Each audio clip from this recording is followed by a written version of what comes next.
Hello mga ka-family! Welcome back to our channel. So for today's video ay magluluto tayo ng lunch. Pinaka-main ingredient nga natin for today's ulam is ang manok. So ayan, kailangan natin ng mga yan. Meron tayong bell pepper, meron tayong chicken cubes, may sibuyas, bawang, ginger, ayan, carrots, patatas, tomato paste, and then the tomato sauce. So let's start! Ayan nga po, ipainit tayo ng kawali at mainit na nga. So ilalagay na natin ang ating bawang at sibuyas. Nilagyan ko na yan ng oil. At may nagdala pa ng oil dyan, so sayang naman, nagamit pa siya. Kaya dinagdagan ko na lang, di ba? Huwag tayong magsayang. Sa mahal ka man mabilihin na yun, di ba?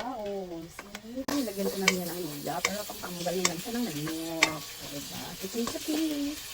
Yan. So, ayan at okay na siya. Lagay na natin ang ating manok.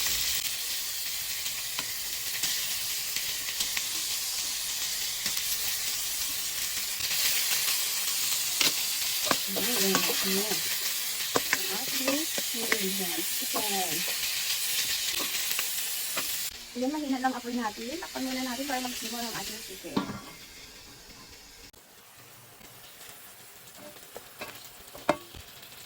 Lagyan na natin chicken cubes, patatas, carrot. Diba?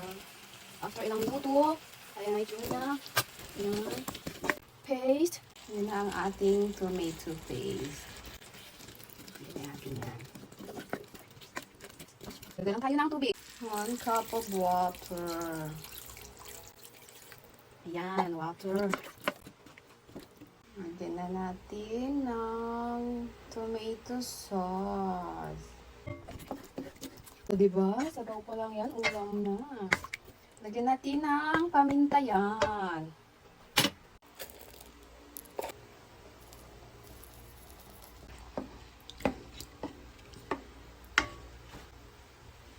Lagyan natin ang kunting bitsin, asin.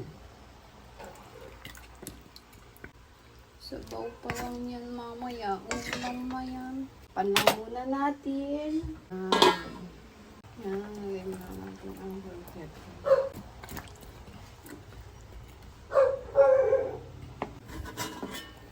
Wow!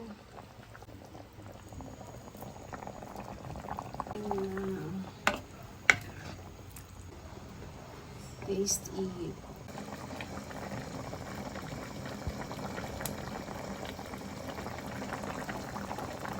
Wow, it's yummy. Come on, let's